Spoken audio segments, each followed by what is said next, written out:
Hi, Shalom Aleichem, guys. Moadim Nasimcha, a good moed. Wanted to share a quick thought about a story that most of us probably know. I know I've heard it like a million times, but I was going over it last night and like it finally hit me, the Musar in it, and it was like, wow, how did I ever notice that before? So in the Pesach story, or if you want to say a prelude to the Pesach story, is part of it, I guess, the lead up to the conception of Moshe Rabbeinu. So, Moshe Rabbeinu's parents were Yocheved and Amram. Amram was the gadol, the leader of the Jewish community at that time. And Pharaoh made a gezerah. He decreed that all newborn Jewish baby boys should be thrown into the river and drowned, and the girls should be allowed to live. So Amram was so taken aback by this, and he just said, what's the point of bringing children into this world if they're just going to be put to death in such a horrific way? So better that we shouldn't have any kids, and at least they wouldn't have to suffer like that, just being murdered. Anyway, they're not going to survive. They're going to be murdered on the spot. So better that we shouldn't have to go through it in the first place. So he divorced Yocheved, and being that he was the leader of the Jews, so everyone followed his example, and all the other Jewish men divorced their wives as well. So no one was having children anymore. Now, Miriam, who was 5 years old at the time, told her father, Amram, she rebuked him, and she said, Father, what are you doing? This decree you've made is worse than Pharaoh's on three different levels, because Pharaoh decreed only on the boys that they should die, but at least the girls should live, whereas the decree you've made, neither boys or girls are going to live. If no one's having children, you're not going to have either gender. So it's even worse than his. And second of all, Pharaoh only made a decree that affects people in this world, but your decree affects people in the next world because he's killing people in this world. But anyone whose soul comes down into a physical body, even for a moment, they get some sort of chance to have experience some portion of the next world. Whereas someone who's never born at all, they have no way of experiencing the next world. That's the only ticket into the next world, is coming down to this world. Now, obviously, one hopes that they can live a long, full life where they can, do a lot of good things and be righteous, and that way they'll have a great portion in the next world. But even someone who, God forbid, dies as a little child, so they didn't get a chance to live out a whole life and try and be a good person, but at least they have something to grab onto. Whereas someone who is never born in the first place, it's nothing to even talk about. They don't even have what to start with. So she said, Paro, okay, whatever, it's really bad, but it only affects people in this physical world. But, what you're doing is taking away their chance of having a future world even. And thirdly, Paro is a flesh and blood king.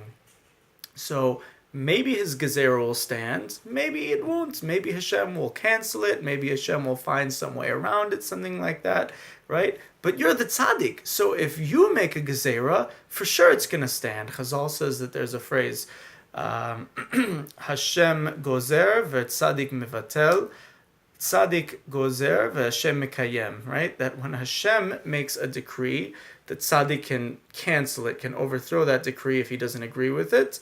And Kaviyachol, Hashem obligates himself to go along with the tzaddik. And likewise, if the tzaddik himself makes a decree, as it were, Hashem obligates himself to follow the tzaddik's command in that. That's the kind of respect that Hashem and love that Hashem has for tzaddikim, right? That they can overturn his decrees, ki'ilu, but he, ki'ilu, cannot overturn theirs. So she was saying, Paro, okay, he made a gezerah, but Hashem can do anything. But if you make a gezerah, because you're the tzaddik, so Hashem is going to go along with it, right? So Amram listened to what she had to say, and he said, you know what? You're saying good. He took Musar from her. He decided to have charatz on what he did. He took his wife Yocheved back. He remarried her a second time, And in order that everyone should see it and take from his example, just like they did the first time, they should take from his example and get remarried to their wives and start building up their families again. He made sure to have a very big public wedding. Everyone should be there. Everyone should know about it. It was a big fancy celebration and this and that, so that everyone should know without a shadow of a doubt he's not pulling shtick or this or that. No, I've decided that I was wrong before, and this is actually the correct path to go on. Get married to your wives. Keep bringing children in this world. Keep building up your family. No matter what happens, we'll get through it. Don't worry about what's going to be. Don't be scared. We've just got to do what we have in our hands to do. So what really hit me on this is the fact that he was, like we said, the gadol. His daughter was 5 years old at the time. And, I mean, she wasn't even bat mitzvah. She wasn't halfway to being bat mitzvah, right? And yet he took Musar from her, and he accepted it, and he accepted he was wrong, and he'd taken a very, very public action stating an opinion, and everyone knew about it, and everyone followed along with him.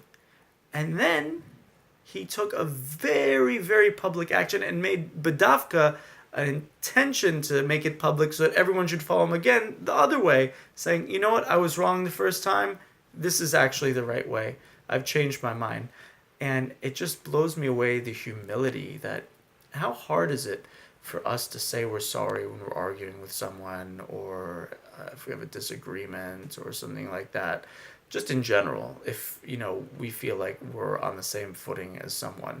Kal v'chomer, someone who we feel is on a lower standing than us, and kal v'chomer if it's a parent-child relationship, that, who is my kid to tell me what to do and boss me around, how long have I been alive for and experienced, and who is this little whippersnapper to come and, start telling me what's what, right?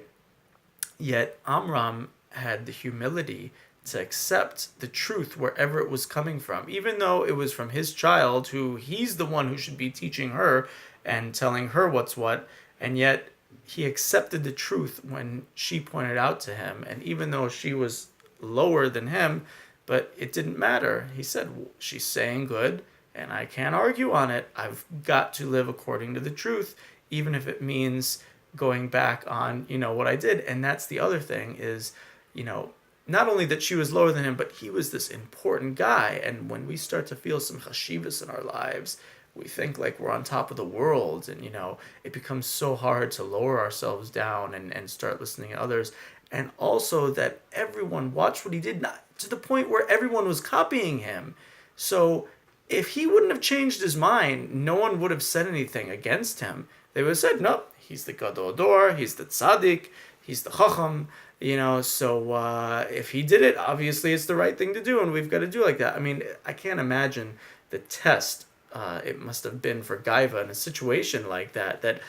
I mean, who's going to argue on you? You're at the top. You're the Spitz in Kedusha, right? So who's going to tell you that you don't know what you're doing, right? And to still be able to do a reality check and say, no, you know what? Doesn't matter. I can live my life as if, I'm infallible and no one will know the difference or no one will say anything, but I myself am going to show that, yes, I am fallible, and yes, my decision-making didn't lead me to the correct conclusion, and so we've got to change paths and chart a new course.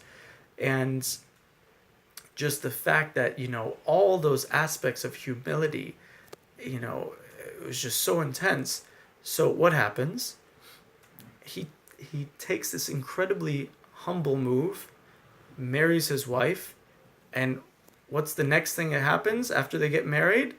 They get pregnant with Moshe Rabbeinu, who the Torah says was the most humble person in history, right? He was so humble that he was the one who was Zoche to bring down the Torah on Har Sinai, and he saved Am Yisrael. He's the one who brought us out of Egypt, right? And his merit is what stands for all the ages until Biat HaMashiach.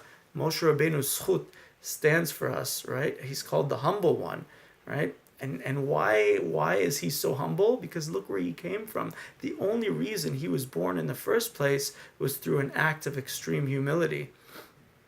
So B'ezrat Hashem, we should learn from this, and as hard as it is, because it hurts, to admit you're wrong. It feels like, you're kind of taking away from yourself. I don't know. You're when you admit that you're wrong, I don't know. It just kind of feels like you're killing a little part of yourself or something. It's really hard. But B'ezrat Hashem, we should be zoche to humility, and through that to always live according to the truth and bear amazing fruits out of it, just like Amram and Yocheved. Chag Sameach, guys. Kol Tuv.